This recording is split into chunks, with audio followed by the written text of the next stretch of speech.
Historians estimate that some 3,000 vessels have met their match by Mother Nature's hands here on the Great Lakes. In fact, this area, known commonly as the Thumb of Michigan, is considered by many to be the most treacherous spot on the lakes. On a map, it's known as Point en Barque, which is French for point of boats, honoring a rock formation which looks like the bow of a sailing vessel. Historians say nearly 100 ships have met their end here, most tearing their bottoms on rocky reefs that seem to appear out of nowhere. Only a handful of ships have actually been located. They make up the Thumb Area Underwater Preserve. Many others are still missing. Even the giant James C. Carruthers, which vanished during the King of Storms in 1913. The Carruthers was one of the largest ships of her time. 550 feet long, she first slid into the water in Collingwood, Ontario in 1913. Loaded with 375 train cars of wheat, the huge Carruthers was only 6 months old when she took on the Great Storm. Bound from Fort William to Port Colborne, the Carruthers weathered the storm on Lake Superior, making it to the locks on November 8th. It would be Lake Huron that would take the brunt of the tempest. 8 ships were swallowed whole.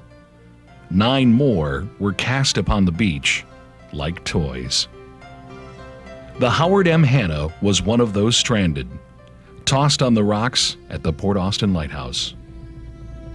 Not far away, a 434-foot freighter decided to turn around and make a run for Port Huron. Fighting the wind and waves was an 18-year-old wheelman named Ed Knabe. We went on and the seas out of Saginaw Bay looked like mountains. Oh, MC was strong. Knabe followed the captain's orders until they were near Point Edward, Ontario, where he was ordered to turn to deep water. The young wheelman put the ship on the beach instead, saving the vessel and its crew from certain death. That's when the captain gave up. And I won the battle. But what of the James Carruthers? The giant freighter simply disappeared on Lake Huron. No one lived to tell what happened. The Carruthers was the best technology on the lakes. Sacrificing valuable cargo space for extra steel, she was one of the strongest vessels plying the lakes. That strength was little consolation on Black Sunday, when her 29 crew members sailed into history, joining 240 others lost during the worst storm of the century.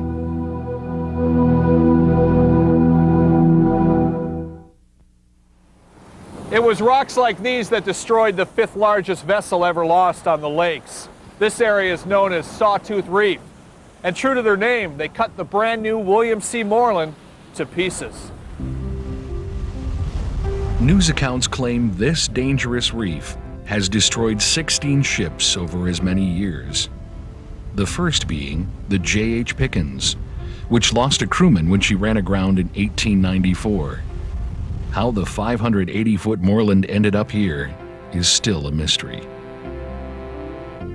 Loaded in Wisconsin with nearly 11,000 tons of iron ore, the Moreland had one of the heaviest cargoes ever shipped. On its 5th run ever, the ship was only a few weeks old when it rounded the Keweenaw Peninsula. It was Tuesday, October 18th, 1910, and most of Michigan was enjoying light winds and clear skies. Clear skies are not what Captain Claude Ennis says he found as his ship neared Eagle River. He claimed his crew was blinded by the smoke of a forest fire. And that's why the William C. Moreland ran full steam onto Sawtooth Reef, breaking in half near the 10th hatch. 23 men and 2 women were aboard the Moreland, rescued that next day by the Portage Canal Life-Saving Station. It was assumed that the ship would simply be pulled off and repaired as the crew returned to their ship that next day. The crew was enjoying dinner when the ship broke again, this time at the 13th hatch. The captain and his crew left the ship, never to return. The wreck could have been an easy salvage, but a storm kicked up that next day, a gale that would push the Moreland even farther onto the reef. Tugs and lighters arrived, hoping to salvage what they could. Nearly all of the ship's record-breaking cargo was tossed into the lake, since heavy north winds didn't allow the ship to remain tied alongside the Moreland. The stern settled into 35 feet of water, and the wreck became somewhat of a celebrity over the next few weeks. Even the Keweenaw Central Railway ran special excursions to Eagle River for the benefit of sightseers. A fierce blizzard would freeze salvage efforts shortly after New Year's Day. It was the beginning of many problems that would take salvers until June to finally float the wreck. Even then, only the stern would be worthy of recovery. Only a few weeks after her first birthday, the Moreland was now only half a ship. 18 days later, she was in Detroit, Michigan, after a harrowing trip that nearly sank the Moreland again. 5 years would pass before the stern would be used, and it had to make the trip back around Lake Superior to do so. In Superior, Wisconsin, the stern was married to a brand new 322-foot front end. The Sir Trevor Dawson was christened on October 18, 1916, exactly 6 years after the Moreland had wrecked. The Dawson sailed until 1920, when the ship was sold and renamed the Charles L. Hutchinson. The Hutchinson and its Moreland stern stranded in familiar territory on Halloween of 1925. On the rocks off Gull Island, the Keweenaw Peninsula would snag the Moreland twice in its lifetime. The ship was again rescued and served under several names until it finally fell to the shipbreaker's cutting torch, scrapped in Spain on June 8, 1970.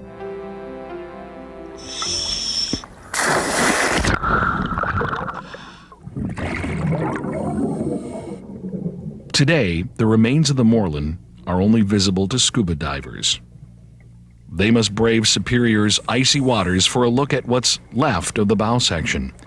Huge metal plates have been crushed by 8 decades of ice, flattened and nearly unrecognizable as a once proud ore carrier.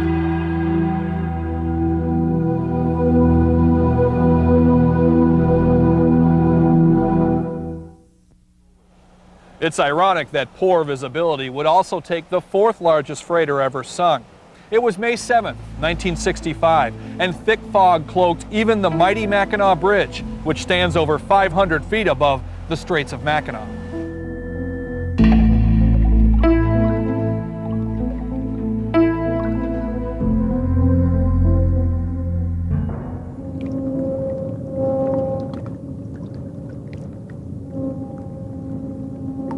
Fog would normally slow ship traffic to a crawl, but the invention of radar allowed vessels to see through even the thickest cloud. Obviously confident of his radar, Captain Martin Jopik was going at full steam when the ship left Calcite, Michigan. Loaded with over 14,000 tons of limestone and a crew of 35, the Cedarville plowed through Lake Huron at 12.5 miles per hour. Fog signals greeted the ship as it neared the Straits of Mackinac, bound for the steel mills of Gary, Indiana. Joining the captain and third mate was Len Gabriziak, who was nearly blinded at the helm of the giant freighter. It's an eerie feeling. Even though you have radar, you don't know if that radar is going to malfunction. 3 miles short of the bridge, Captain Jopik established communications with the German ship Weissenberg, who told him of another ship just ahead of them. Looking around his wheel, Len could see the blip on the radar. We saw another freighter on the radar. I could see it right from where I was standing because the radar was just off to my left. Well, there's a ship coming. Looks like he's trying to take us on the starboard side, you know. And the captain's trying to take him on the port side. It was 9:30 in the morning, and that blip was later identified as the Toppdalsfjord. The Norwegian saltwater ship quietly passed beneath the mighty Mac, leaving calls from the Cedarville unanswered. It was here that the Toppdalsfjord opted to change course to the South Channel.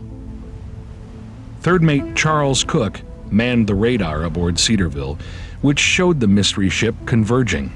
And the next thing I can remember is Charlie Cook said, we're going to get hit. And I looked up and looking all around. There, about 45 degrees on the port side, I could see the bow coming toward us, you know. And he says, hard left. No, hard left, and put the wheel hard left. Hard left. The Norwegian ship sliced into the Cedarville's port side, abreast of the number 7 hatch. The ship immediately listed, taking in water into the cargo hold. I felt the impact of the collision. It woke me right up. I was sleeping pretty sound, but yet it was enough to wake me. I went back out on deck and it was so foggy we couldn't see him. But a lot of the fellas were out there and we got the crash tarp out. And we went back, dropped the crash tarp over, and the hole was so big that it just went right straight through. I looked around the pilot house. Geez, no life jackets? What's going on? I want permission to leave the pilot house, go get life jackets. We were stopped and the anchor was down. Go ahead. So I ran down. Didn't take me long to get down there and back up. I put mine on right away. So Charlie Cook and the captain put theirs down on the deck, on the floor. They didn't put theirs on. The captain raised the anchor and tried to run his ship onto the beach. Turning hard left, the ship ran full speed ahead, hoping to make the 4-mile trip to shore. Everybody said, well, he's going to beach it. And so close to shore, between in the straits here, we just assumed nobody panicked or anything. We just waited and waited until, you know, until he was going to beach it. We're getting lower in the water all the time. You could see it, you know. But it was still thicker than hell. You couldn't see very far. We swung the lifeboats out. We were waiting further orders, which we never did get a bandit ship. Pretty soon the fog was lifting a little bit. You could see the forward end from aft, but the forward end was very low in the water. Boy, the boat just, you know, shook like that. And he stopped the engine. That's when he put out the Mayday, I think. We were sinking. The Cedarville was barely above water when it rolled over to starboard and sank, just 3 miles east of the Mackinac Bridge. There's a lot of things that run through your mind. What are you going to do next, you know? I said, well, when the water hits me, I'll take a deep breath and let go. Len was thrown off the pilot house deck and into the cables that supported the crane. Clutching a life ring, he plunged so deep that he couldn't see the light of the surface. I started praying. I started on the Hail Marys. By the time I finished 5 Hail Marys, I started going up. I could see the water getting lighter, but I couldn't hold my breath any longer. You know, my lungs were just ready. I said, I got to take a breath. The rolling ship also tossed Bob Bingle into the frigid waters. When I came up, the forward raft was about 6 feet from me, and I swam to it. And as I was climbing aboard, the second mate, he was coming up the other side of the raft. Then when Casey come running out of the engine room, and he says, "Hey, wait for me." Well, then I grabbed my hand up. I says, "Here, Casey, I'll help you," because it was, at that time, the ship was listing pretty good. And then just as I was going to grab his hand, a huge wave come washing down the deck, and then that's the last I remember. The Cedarville's death roll clutched its starboard lifeboat, never to let go. It catapulted Ed Brewster and the other lifeboat occupants into the water. The boat never launched. It was pulled under as the Cedarville took its final plunge. The majority of the crew found themselves in Lake Huron, including Captain Jopik. Charles Cook, last seen in the pilot house without his life jacket, was never seen again. The Weissenberg had turned to slowly follow the Cedarville as she made her valiant run for shallow water. The ship's captain was the only person in the wheelhouse, as most of the crew manned lifeboats, ready to save the Cedarville crew. Ed Brewster was in the water for nearly half an hour before being picked up by the Cedarville life raft. Rescue wasn't far behind. The German ship come up alongside us, and one of the mates on the German ship, they threw a big line down, and he come flying down that line. I never seen such seamanship. Well, he slid right down that line, and then he secured the raft to the ship there, and then they put a Jacob's ladder down, and we all climbed up on the German ship then. Crew members in the port side lifeboat fared much better. Stokerman Billy Holly never had to experience the freezing waters. He had gotten into the port lifeboat, and he didn't get wet. And I asked him while we were on the German ship, I says, "What happened to you?" I said, "You didn't even get wet." He started laughing. "No," he says, I rode the port lifeboat right over the ship and stayed right in it." 6 crewmen were plucked from the water, and 21 more were rescued in Cedarville's raft and lifeboat. The 37-degree water was too much for 2 of the sailors. They died less than an hour later. Just after noon, the Coast Guard cutter Mackinac was on the scene, transferring the survivors to Mackinac City. Divers had the gruesome task of finding the others still aboard the Cedarville. They spent 2 days searching the underwater hulk, recovering those who never had a chance to escape. Real shock to us, and then we all went to the funerals, and then after I was laid up for about a month, I think, and then they called me up and wanted me to go back sailing again.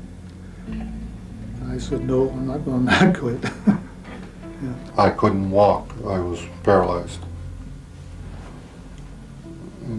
It was about a week that I couldn't move around. Len Gabriziak's legs would never be the same. This was very apparent when the crew of the Weissenberg tried to warm him up after his ordeal. It was cold. They said they put me in the shower. First they had to cut my clothes off because I was all swollen up. They put me in the shower, hot water. I don't remember any of that. The Coast Guard investigation got off to a slow start, as Captain Jopik refused to speak about the accident. This upset Len, as he was the only other survivor who knew what had happened. I thought, why was he entitled to the Fifth Amendment and I wasn't? I couldn't see that. He's the master, he's in charge. He's the one that's supposed to respond. Len did respond, contradicting much of what little was reported from the skipper. He says few believed his story until evidence surfaced from the sunken ship. I don't think the company believed what I had told them, But then when they had the diver go down, they retrieved the logbook. Every time that I gave every location, what the conditions were. It was all in the logbook, just like I said it was. The investigation ended with the courts overruling the skipper's Fifth Amendment plea. He was later cross-examined and blamed for the accident. Experts believed his speed was too fast for maneuvering, especially without communications with the Phantom ship. The Marine Board also criticized the captain's path to beach the vessel, saying the Cedarville could have beached at Mackinac City. The board further recommended recognition for the gallant rescue operations of the Weissenberg's crew. The Cedarville tragedy was exceptionally hard for the community of Rogers City. 35 children were left fatherless, as 9 of the 10 lost crewmen were from there. Captain Jopik's license was revoked, and only a few of the sailors returned to the lakes. When I went aboard the W.F. White, it was very hard. I didn't think I could even climb the ladder, but once I got up the ladder, I stood on deck and I could feel the ship rolling. Those who did return to the lakes were reunited aboard the steamer W.F. White. Bob Bingle says he thinks about the accident every time he sails near the bridge. I always will think of it. Even traveling in a car, go on the bridge, I look down there, I think of it. Today, the Cedarville is one of the most popular dive destinations in Michigan. Lying on her starboard side at a 135-degree list, the ship is nearly upside down. In 110 feet of water, the massive ship is just 35 feet from the surface. The pilot house is the easiest for divers to penetrate, but it's a bit confusing with the ceiling as the floor. Most of the artifacts inside have long disappeared since the wreck wasn't protected until 1995. Ironically, the one item you will find is the radar set, Cedarville's eyes during its final voyage. Bob says a voyage down here could help him deal with the tragedy. I'd like to go down to it, just my own curiosity to see it one more time. Bob's wish to see the wreck may remain just a wish, but for shipwreck survivor Frank Mays, it was a chilling reality. Mays survived 14 hours on a life raft when his ship sank in northern Lake Michigan. He returned to the gravesite some 30 years later.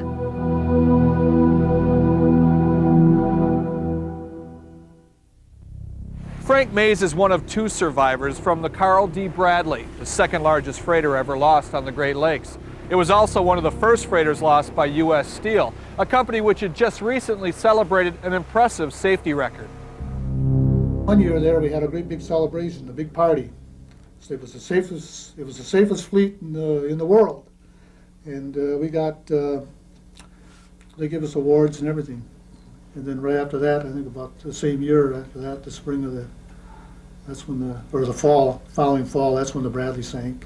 A 638-foot self-unloading freighter, the Carl D. Bradley was once the pride of the fleet and the largest vessel on the lakes. The Bradley was the fine ship that we had. It was the finest ship. The Bradley had been the sort of the queen of the lakes for more years than any ship had at that point in time. Chris Buchema knew the Bradley well. Named for a former president of the Michigan Limestone and Chemical Company, the steamship was famous for its size and speed. The Bradley, built in 1927, was starting to show her age. It was 1958, and the crew started for home after delivering stone to Gary, Indiana. Gale winds were forecasted as the ship headed north on Lake Michigan, hugging the Wisconsin side of the lake. The Bradley had fought gale winds before, and the sounds it moaned made more than one sailor fear for his life. Len Gabrisiak says the ship was dangerous in heavy seas.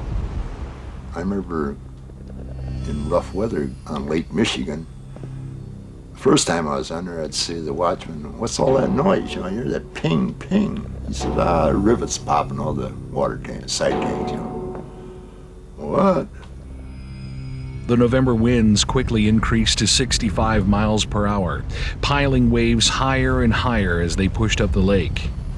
The Bradley turned for Michigan, making up to 15 knots in the rising seas. The Bradley was riding smoothly on her 43rd run of the season. Ballasted with several tons of water, the propeller was thrashing through, pushing the ship along. When darkness fell, that smooth ride ended with an echoing sound near the center of the ship. It was a loud thud that you knew that instantly that there's something had happened. You didn't know if you were hit or you hit.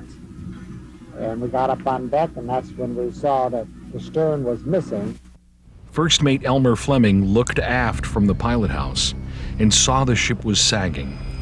The general alarm sounded, and Fleming began sending distress calls. Within 2 minutes, the giant freighter heaved upward near the 10th hatch, and the nose of the ship started to sink. I was in an area right about here when I first made. Said someone, just before we started, he said, someone get the life raft ready, which was in an area here. So I climbed aboard the life raft. Tossed into Lake Michigan, Mays found himself near the life raft he was preparing. Here he watched the stern of the Bradley explode and sink. The cargo hold, we think, filled with water, became heavier here that it just tipped the ship right straight out. The wheel right out of the water up here, and just started to go under. And when the ice water hit the hot boilers, that's when it exploded into a red ball of flame. And the lights were still on, and then it just disappeared, and everything was dark. That was it was gone. 3 other crewmen found their way to the life raft, including Elmer Fleming. But only 2 would survive the freezing seas and numbing winds. Mays and Fleming weren't the only ones who witnessed the Bradley's final moments. Crew aboard the 250-foot German vessel Christian Sartori also saw the flash, and they pressed into the storm to look for survivors. The 4-mile trip took an hour and a half to traverse. Their struggle was in vain, as the rescuers missed the raft in the darkness. It wasn't until 8:25 in the morning that the survivors were found floating some 5 miles northeast of Gull Island. The buoy tender Sundew picked up Mays and Fleming. An overturned lifeboat was also found, as were 18 of the crew. Rescuers were appalled to find several life jackets floating on the surface of the water. Well, I was shocked to find, as we walked the beaches looking for bodies, to find many life jackets with no bodies in them. We found some life jackets with just a shirt in, but there was no body. And I suddenly realized that the reason was that none of the life jackets, which were Coast Guard approved, regular regulation, had any crotch straps on. So in other words, the body could go limp, and the action of the body floating on the water on the surface, the body would wash out of the life jacket, which would have greater buoyancy. The sinking devastated the community of Rogers City, whose funerals for the sailors had to be held in the high school gymnasium just to accommodate everyone. The event also permanently scarred Chris Buchema, who had to tell the families that their loved ones wouldn't be coming home for Christmas. I'll never forget one mother in Sheboygan telling me that she didn't know what she was going to do because her son, who was so tall, always put the star on top of the Christmas tree, and there sat the Christmas tree. Pretty rough. The Coast Guard determined that the 31-year-old ship was built with brittle steel. And investigators closed the case without ever surveying the shipwreck. Sonar located the hull some 12 miles from Gull Island, but the target wasn't verified until the ship owners went searching the following year. I had a personal curiosity in the situation from the standpoint that I could not understand how that ship could go down. As a matter of fact, I had even planned on being on that trip. The research drill ship Submar X was commissioned to search the wreck site, finally relocated by a private sonar firm. We put a drill stem down. with a TV camera on it, with floodlights. What those TV cameras found still causes controversy today. Headlines disputed what the survivors had witnessed. The historians of the lake writing the stories have always talked about the Bradley breaking in two and sinking in two pieces. It did not. Had the after end broken off, my feeling is, without any question, we'd had more lives saved, because she would have had a buoyancy that would have kept them afloat long enough for some people to become safe. Well, I'm very discouraged about that, because what Chris Buchema says, that it did not break in two, is absolutely positively wrong. It did break in two. I was there. I seen it. Elmer Fleming was there. He saw it. Buchema, who led the 1959 expedition to the Bradley wreck site, says silt clouded their view. By using heavy anchors and winches, they slowly viewed the entire wreck. I saw the name on the pilot house, and down the gunnel, and to the stern. To this day, I can visualize it in two pieces. Whereas Chris Buchema was not there, he is only going on pure hearsay. And these so-called pictures that U.S. Steel had taken, saying the ship was in one piece, but were never produced, I've never seen them. I don't know whatever happened to it. New York Admiralty Council had it, and whatever happened to it, it probably was destroyed. The case was over. It was far from over for Frank Mays, who joined up with a Michigan explorer to visit the shipwreck in person.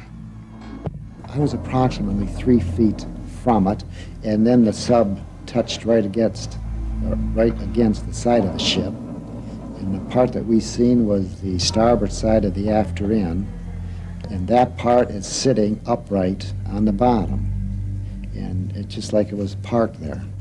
Mays was aboard the Delta submersible for only half an hour, and the same poor visibility that hampered the 1959 expedition shut down his visit.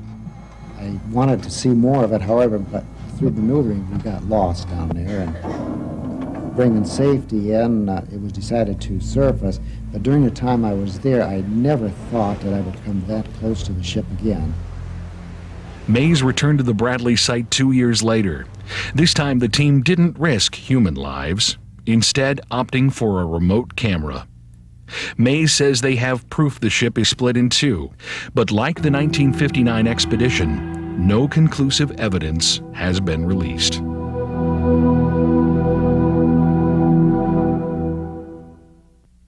November storms have taken their toll on the shipping industry. Freighters fight to get their last cargoes in before a winter freeze, and dozens of ships once thought unsinkable now litter the bottom of the Great Lakes. Only a handful of sailors have lived through those tragedies to tell of the storms that claimed their ship and their friends.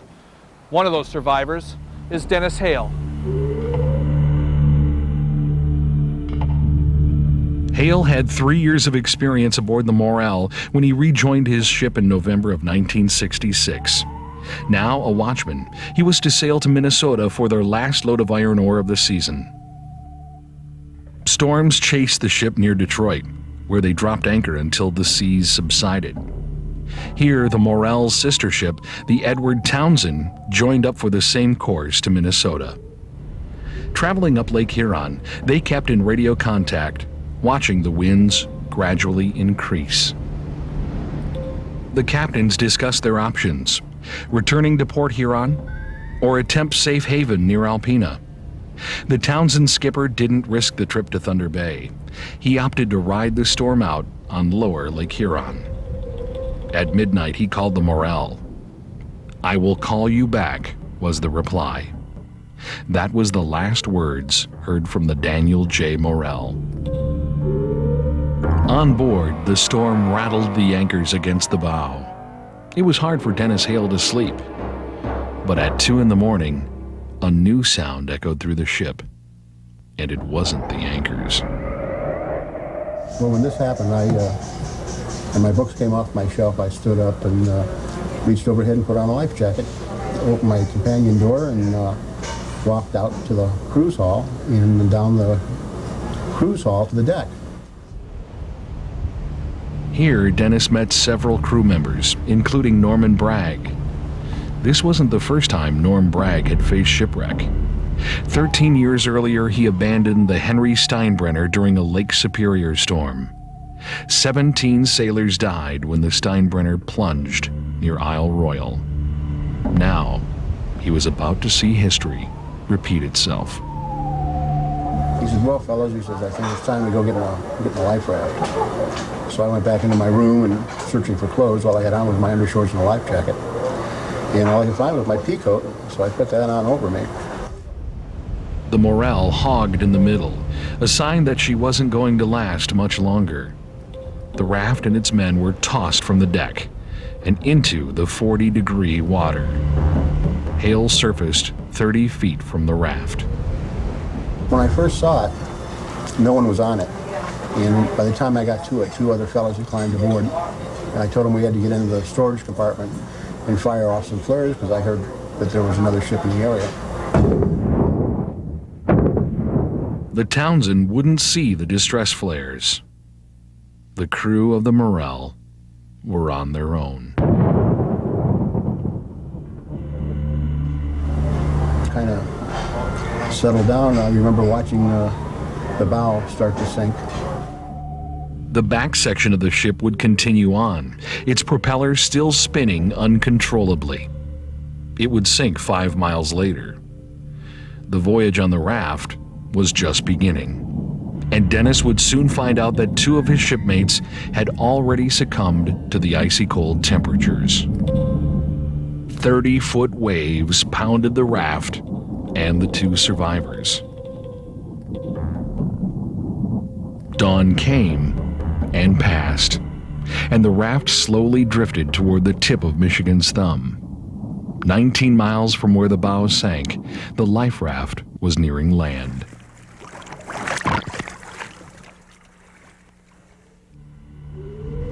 Dennis Hale would soon be alone on the raft, surrounded by the bodies of his friends. The raft kind of turned around to where I could see land, and that night I was down a ways from a farmhouse, and I started yelling and hoping that someone would hear me.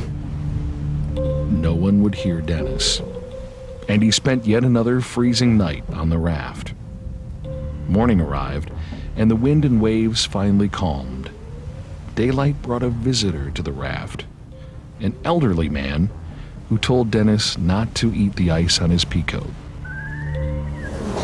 I had an afterlife experience that day, and I had a man that came to me and talked to me, and people might say maybe I was hallucinating, but when they did pick me up, I told them everything that I knew. I even gave my phone number and called them back and gave them my area code, so I knew what was going on. The Coast Guard finally located Hale's raft at 4 in the afternoon. I saw a helicopter land, and I saw these big feet sloshing through the water. And they picked me up and they laid me on top of one of the other fellows and asked me if I was all right, and I told them I was. The Coast Guard cutter Bramble was the first to identify the sunken stern section of the Morel 2 months later. In 210 feet of water, the wreck was examined for nearly a month. Split at the number 11 hatch, it was determined that the 50-year-old ship suffered the same fate as the Bradley. Its steel hull was too brittle to withstand the cold temperatures and high seas. Similar cracks found later on the Townsend deemed the vessel unseaworthy, and the ship's career was over. Sold for scrap metal, the Townsend would never make its final voyage to Europe. The ship snapped in 2 in October 1968, sinking near the Titanic off the coast of Newfoundland. The location of the Morel's bow remained a mystery for over a decade. Wreck hunter David Trotter found the missing section in nearly 200 feet of water.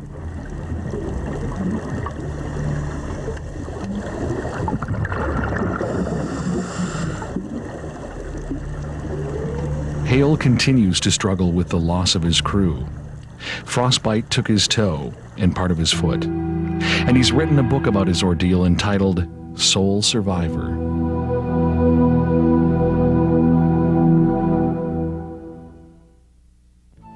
There were no survivors from the Great Lakes' largest shipwreck. Lost in a killer storm on Lake Superior, speculation is still the best that investigators can give for the sinking of the Edmund Fitzgerald.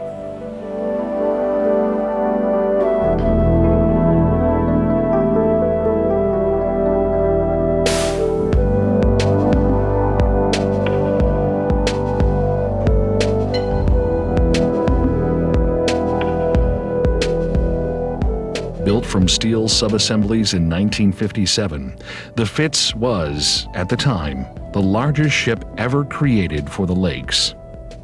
Thousands of people turned out for its launching near Detroit. 729 feet long, it was the pride of shipbuilders and those who were picked to sail aboard the Columbia Transportation's flagship.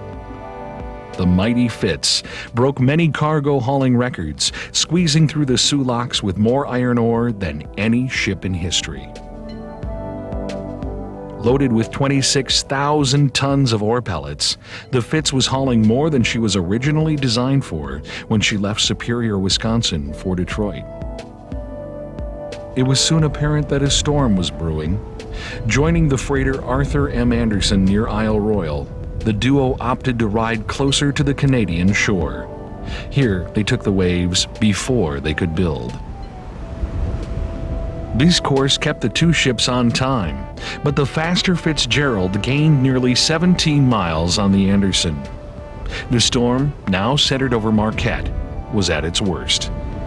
The winds howled at 70 miles per hour, pushing waves over 20 feet tall. The Fitz had to turn into those waves to make it to the safety of Whitefish Bay. Still in communication with the Anderson, the Fitzgerald's captain mentioned damage which had taken out a vent. These vents were air shafts to the cargo hold, where pumps should have pushed the water out. Investigators later learned that the pumps were blocked when the cargo was in the holds. The crew had no way of monitoring that water as it weighed the ship down. The storm was taking its toll on the Fitz when the ship neared Caribou Island. Captain Cooper on the Anderson saw the vessel on radar, shocked to see the ship so close to the island's rocky reefs. Shortly after, the crew on the Fitz reported a list, and they told the Anderson they were slowing down to close the distance between the two ships. The Fitzgerald's radars were also broken, and they asked the Anderson to keep an eye out for other vessels. There were other ships nearby, anchored in the safety of Whitefish Bay. But this safe haven was still miles away, and the beacon to guide the ship, the lighthouse, was darkened by a power failure. The Fitzgerald was notified of the ships ahead, and Captain McSorley was told he would clear them safely. The Anderson's first mate asked how the skipper was doing with his problems. "We're holding our own," McSorley replied. The last words ever heard from the crew of the Edmund Fitzgerald. The Anderson lost the Fitz in a blinding snowstorm. Not even the radar could make out the ship from the heavy sea and snow. The squall cleared, and only those ships in Whitefish Bay were visible on radar. Captain Cooper radioed the Coast Guard for help. The Coast Guard cutter Woodrush was the only official rescue boat available. Sailing from Duluth, the crew took on the worst storm in memory to make it to the east end of the lake.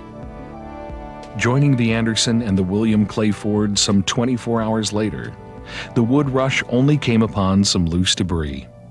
Not one trace of the crew was ever found. The Coast Guard began the first of what would be 6 expeditions to tour the underwater wreck site. A year-long investigation would cite leaking hatch covers as a possible cause of the sinking. Close inspection determined that the crew had only fastened a few of 1,400 clamps that held the heavy steel covers in place. One of the most photographed shipwrecks in the world, the Fitzgerald has yet to give up any conclusive evidence as to why she split in two, now resting upright at the bow and upside down at the stern. Technology has allowed even private individuals access to the freighter. But many of the deceased crew members' families have asked the Canadian government to prevent non-scientific voyages to the wreck. 500 feet deep, it's doubtful that any sailors will ever be recovered from the underwater Leviathan. Their secrets and the mystery of what happened on November 10th, 1975, will continue to fuel the legend of the Edmund Fitzgerald.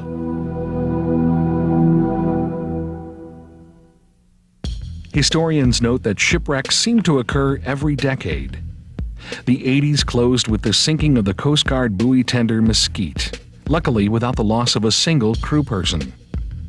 The 90s began with a horrible explosion in Bay City, Michigan. A crewman was killed when the tanker Jupiter ignited on September 16, 1990. What of the future? Huge 1,000-foot freighters now ply the lakes, using the most modern satellite communications and weather forecasts. No one doubts that Mother Nature can still dish out hurricane-force winds. But now more than ever, the ships and their crews are ready for it, ready to prevent another tragedy like those of the Deep Six. All aboard, disappearing from your sight. It's gonna be a week or two. I'm sailing on, upbound. They say we're locking through the soon. After another day, so far away. After another night on my mistress of the lake.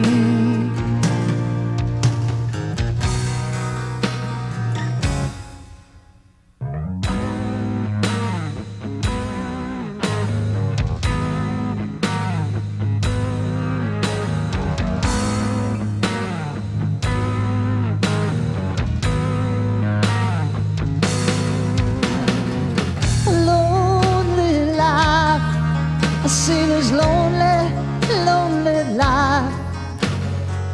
They're always sailing to the siren of the lake. Then the November wind starts screaming on. It's when I start praying. I'm holding on instead of holding you. I can feel the ship start to break after another day. So far away.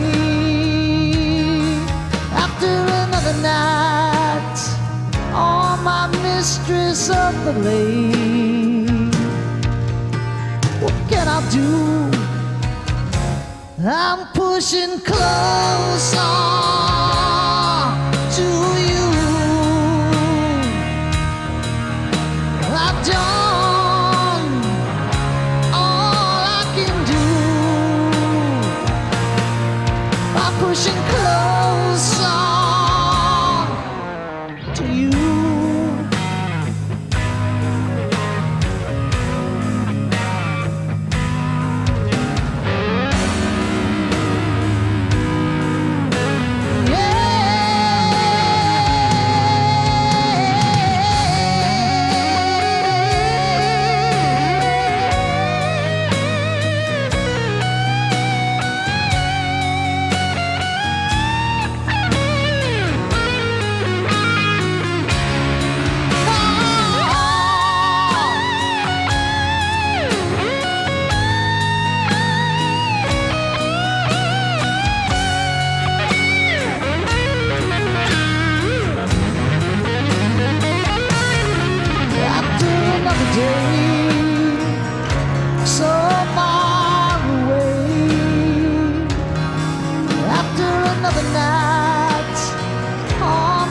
Mistress of the lake. What can I do? The water's rushing in, we're going down.